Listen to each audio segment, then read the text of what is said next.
Good morning everyone. UPPSC RO की latest series चल रही है। इस टेस्ट में हम प्रीवियस ईयर में जो प्रश्न यूपीपीएससी ने किए ज्योग्राफी के कुछ इम्पोर्टेंट उनकी प्रैक्टिस करेंगे। तो ये प्रैक्टिस सेट होने वाला है 91। प्लेलिस्ट इस टेस्ट सीरीज़ की बना रखी है, वहाँ पर आप टेस्ट नंबर 1 से लेकर 91 तक पहुँच सकते हैं। डिस्क्रिप्शन बॉक्स में लिंक है उसका। चलिए स्टार्ट करते हैं। और इस टेस्ट सीरीज़ की आप फुल टेस्ट सीरीज से जुड़ सकते हो।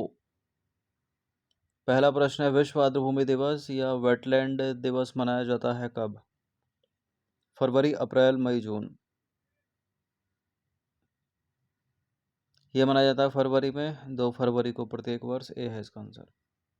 हर साल इसकी एक थीम भी होती है जो एग्जाम में पूछ ली जाती है। विश्व आर्द्रभूमि दिवस या वेटलैंड डे प्रतिवर्ष 2 फरवरी को मनाया जाता है। क्यों मनाया जाता है 2 फरवरी को? 2 फरवरी 1971 को ईरान के रामसर में हस्ताक्षरित आर्द्र भूमियों पर अंतर्राष्ट्रीय कन्वेंशन के उपलक्ष्य में यह दिवस मनाया जाता है। वायुमंडल में उपस्थित जो ओजोन परत है वो अवशोषित करती है किसको? कॉस्मिक किरणों को, इंफ्रारेड किरणों को, अल्ट्रावायलेट किरणों को, या सभी विकिरणों को? सभी को नहीं करती, अल्ट्रावायलेट किरणों को करती है। सी है इसका आंसर। देखिए, ओजोन जो है वो ऑक्सीजन के 3 परमाणु से मिलकर बनने वाली गैस है। जमीन की सतह से ऊपर अर्थात निचले वायुमंडल में यह एक खतरनाक प्रदूषक है, जबकि ऊपरी वायुमंडल में ओजोन परत के रूप में यह सूर्य की पराबैंगनी विकिरण या अल्ट्रावायलेट किरणों से पृथ्वी पर जीवन को बचाती है। तो ये भी याद रखिएगा, कौन सी वाली सुरक्षित है? निचले वायुमंडल वाली खतरनाक है और ऊपरी जो है वो सुरक्षित है। तो ओजोन एक ग्रीन हाउस गैस भी है। निचले वायुमंडल में है तो ग्रीन हाउस गैस है, और ऊपरी वायुमंडल में ये पृथ्वी पर जीवन को बचाती है। मॉन्ट्रियल प्रोटोकॉल निम्नलिखित में से किससे संबंधित है? मॉन्ट्रियल प्रोटोकॉल का संबंध ओजोन परत से ही है। मॉन्ट्रियल प्रोटोकॉल पृथ्वी की ओजोन परत के संरक्षण से संबंधित है। यह वियना संधि का एक प्रोटोकॉल है जिसका उद्देश्य ओजोन परत का क्षरण करने वाले पदार्थों को प्रयोग से हटाना है। यह प्रोटोकॉल 1 जनवरी 1989 से प्रभावी हुआ था। क्वेश्चन नंबर 4 है, सूर्य से आने वाला हानिकारक पराबैंगनी विकिरण कारण हो सकता है? कैंसर होता है इससे, कौन सा होता है? देखिए, सबसे पहले जो इसके संपर्क में है वो अपनी बॉडी की स्किन ही है, यानी त्वचा कैंसर का कारक ये बन सकता है। इस टेस्ट सीरीज की या फुल टेस्ट सीरीज से जुड़ सकते हो। ये नंबर इस पर कॉल या व्हाट्सएप करके। सूर्य से आने वाले हानिकारक पराबैंगनी विकिरण से त्वचा कैंसर होने का खतरा रहता है। अधिक समय तक सूर्य की पराबैंगनी विकिरण के शरीर पर पड़ने पर डीएनए में आनुवंशिक परिवर्तन हो सकता है जो त्वचा कैंसर का कारण बन सकता है। भारत के एक विशेष क्षेत्र में स्थानीय लोग जो हैं वो जीवित वृक्ष की जड़ों का अनुवर्धन कर इन्हें जलधारा के आर पार सुदृढ़ पुलों में रूपांतरित कर देते हैं। जैसे जैसे समय गुजरता है यह जो पुल हैं और अधिक मजबूत हो जाते हैं। यह अनोखे जीवित जड़ पुल कहाँ पाए जाते हैं? लिविंग रूट ब्रिज कहाँ पाए जाते हैं? ये कुछ इस तरह से देख सकते हो आप। यह है मेघालय में। ऑप्शन नंबर ए है इसका आंसर।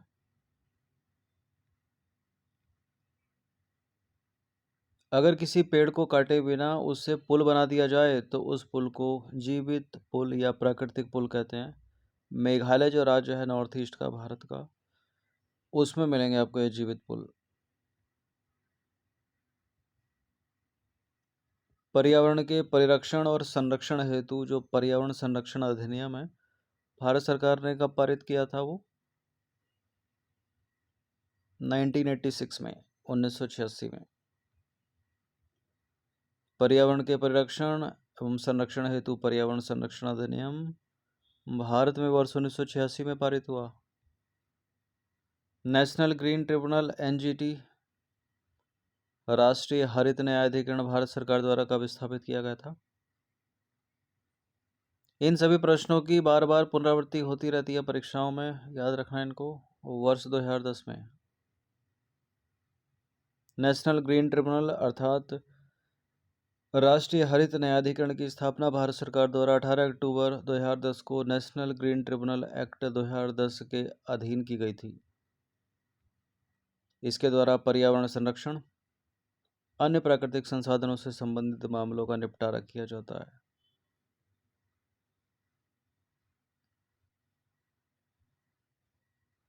क्वेश्चन नंबर 8 पर आ जाइए। पर्यावरण राष्ट्रीय पर्यावरण अभियांत्रिकी शोध संस्थान कब और कहाँ स्थापित किया गया?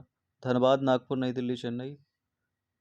राष्ट्रीय पर्यावरण अभियांत्रिकी शोध संस्थान यह है नागपुर में, 1958 में स्थापित किया गया। राष्ट्रीय पर्यावरण अभियांत्रिकी शोध संस्थान यानी national environmental engineering research institute की स्थापना हुई थी 1958 में, नागपुर में। क्वेश्चन नंबर 9 है, विश्व मौसम विज्ञान संगठन का मुख्यालय निम्नलिखित में से कहाँ अवस्थित है? विश्व मौसम विज्ञान संगठन का मुख्यालय स्विट्जरलैंड के जेनेवा में।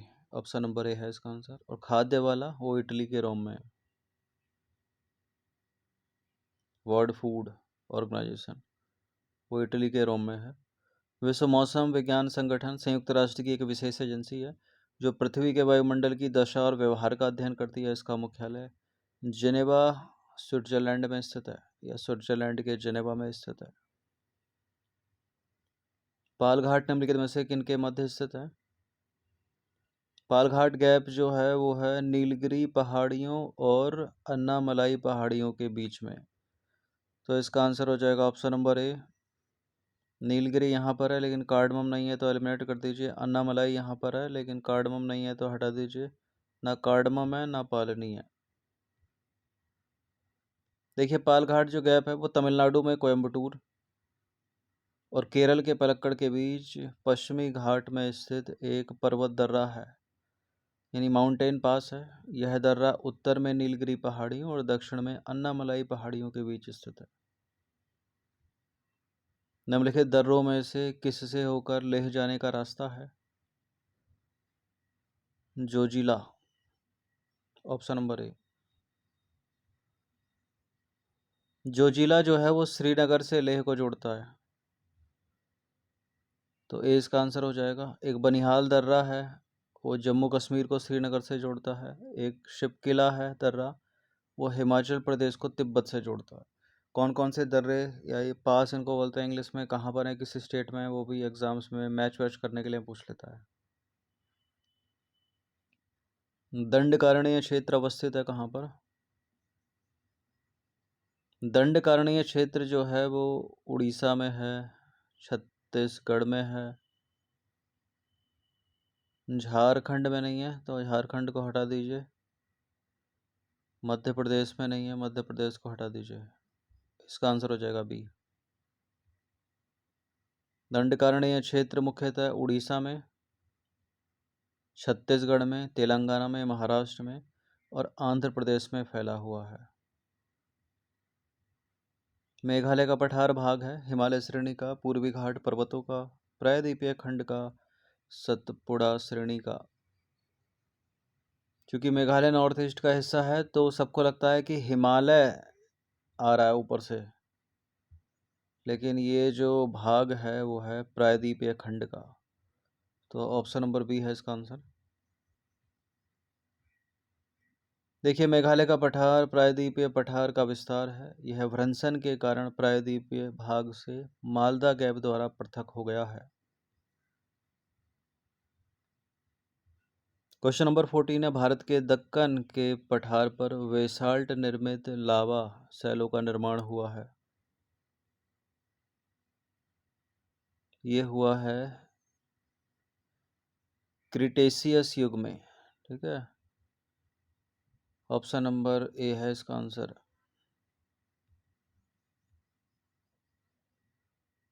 देखिए, कार्बोनिफेरस युग के दौरान दामोदर नदी, सोन नदी, महानदी और गोदावरी नदी बेसिन में कोयले का निर्माण हुआ, जबकि क्रिटेशियस युग के दौरान अत्यधिक ज्वालामुखी उद्गार से दक्कन ट्रैप का निर्माण हुआ।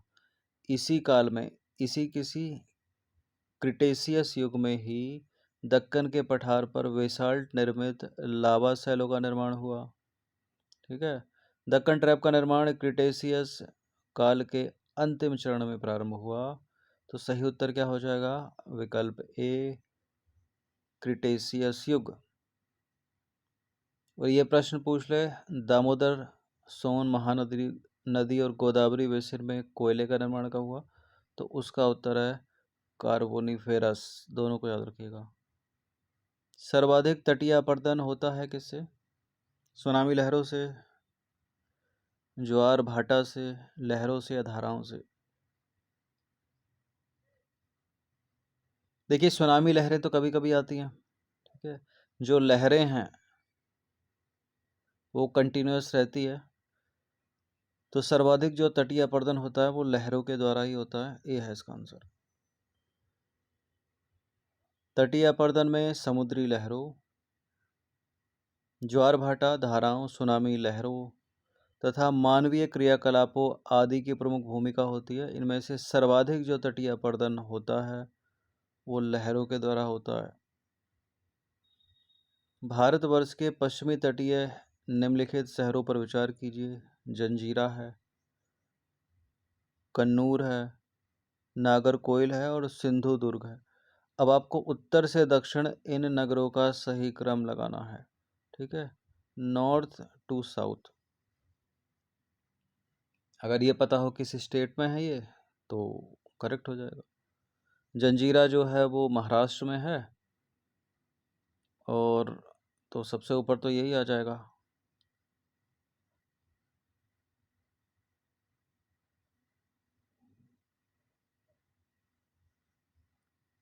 ठीक है। सिंधुदुर्ग भी महाराष्ट्र में है, लेकिन सिंधुदुर्ग की जो स्थिति है वो जंजीरा के नीचे है। तो 1, 4 और उसके बाद जो तीसरा हो जाएगा कन्नूर, और सबसे दक्षिण में हो जाएगा नागरकोइल। ठीक है। तो इसका आंसर हो जाएगा 1, 4, 2, 3। 1, 4, 2, 3।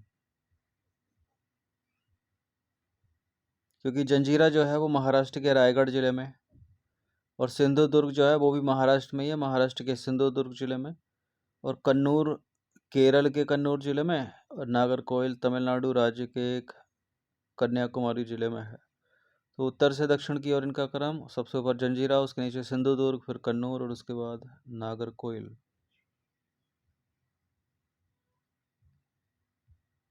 तमिलनाडु में आंध्र प्रदेश के तट का नाम बताइए। तमिलनाडु व आंध्र प्रदेश के तट का नाम।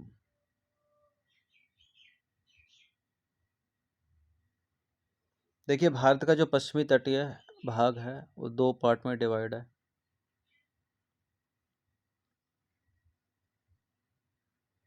ऐसे ही जो पूर्वी तटीय है वो भी 2 पार्ट में डिवाइड है। पूर्वी तटीय का ऊपर का है उत्तरी सरकार तट, नीचे का है कोरोमंडल तट। और पश्चिमी तटीय मैदान, ऊपर का है कोंकण तट और नीचे का है मालाबार तट। ये तमिलनाडु आंध्र प्रदेश वाला ये तो हो गया कोरोमंडल। यहाँ पूछा क्या है? तमिलनाडु आंध्र प्रदेश, तो कोरोमंडल हो गया ये। पश्चिम वाला पूछ लेता तो आंसर मालाबार कोंकण हो सकता था। ये वाला उत्तरी सरकार तट है। कोरोमंडल तट का विस्तार जो है भारत के दक्षिणी प्रायद्वीप के दक्षिण पूर्व में आंध्र प्रदेश के फाल्स डीबी बिंदु यानी कृष्णा डेल्टा के पास से तमिलनाडु के कैप कोमोरिन यानी कन्याकुमारी तक है। अब उसी तरह से रिलेट करता हुआ एक और प्रश्न है, भारत के पश्चिमी तटीय मैदान के उत्तरी भाग को जिस अन्य नाम से जाना जाता है वह कौन सा है? क्या पूछ रहा है? भारत के पश्चिमी तटीय मैदान को, पश्चिमी तटीय मैदान का जो उत्तरी भाग है उसको किस नाम से जाना जाता है? तो इसका बारे में पूछ रहा है। तो ये है कोंकण तट। ठीक है, और ये जो है ये है मालाबार तट।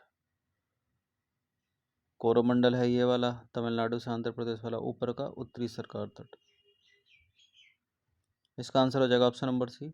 भारत का पश्चिमी तटीय मैदान जो है वो संकीर्ण है। इसके उत्तरी भाग को कोंकण तट और दक्षिणी भाग को मालाबार तट कहते हैं, जबकि पूर्वी तटीय मैदान के उत्तरी भाग को उत्तरी सरकार तट और दक्षिणी भाग को कोरोमंडल तट कहा जाता है, जैसा कि मैप में देखा आपने।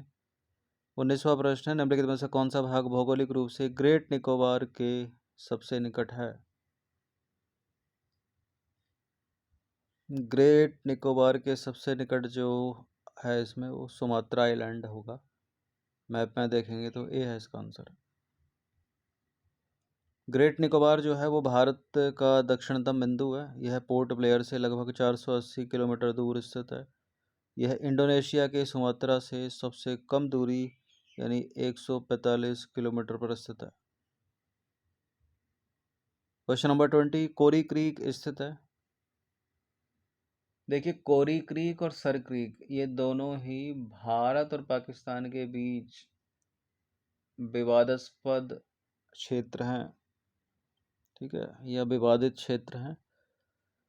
तो कोरी क्रीक है गुजरात के कच्छ के रण में। ऑप्शन नंबर डी है इसका आंसर।